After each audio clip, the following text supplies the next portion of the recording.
Hi అండి, పనసకాయ అయితే తీసుకున్నాము. పోయినసారి పనసకాయ తీసుకుంటే చాలా చప్పగా ఉంది. ఈసారి బాగుంటుందేమో అని చెప్పి తీసుకున్నాము.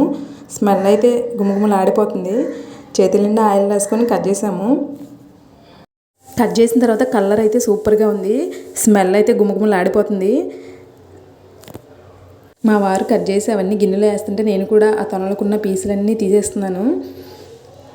మేము ఎప్పుడు పనసకాయ తీసుకున్నా బాబా వారికి కంపల్సరీగా పెడతాను. ఫస్ట్ కట్ చేయడం అయిపోయిన తర్వాత బాబావారి దగ్గర ఒక 2 తొనలు అయితే పెట్టాను. బాబావారికి పనస తొనలు అంటే చాలా ఇష్టమంట. అందుకని చెప్పేసి బాబావారి దగ్గర కంపల్సరీగా పెడతాను. బాబావారి దగ్గర పెట్టిన తర్వాత ఆ పనసకాయ కోసిన తుక్కంతా తీసేసి టేస్ట్ అయితే చూస్తున్నాను. పనస తొనలు కూడా నా డ్రెస్ కలర్లో కలిసిపోయాయి. టేస్ట్ అయితే మాత్రం చాలా అంటే చాలా స్వీట్గా ఉంది. చాలా బాగుంది పనసకాయ. సో వీడియో నచ్చితే వీడియోకి ఒక లైక్ ఇవ్వండి. Bye bye.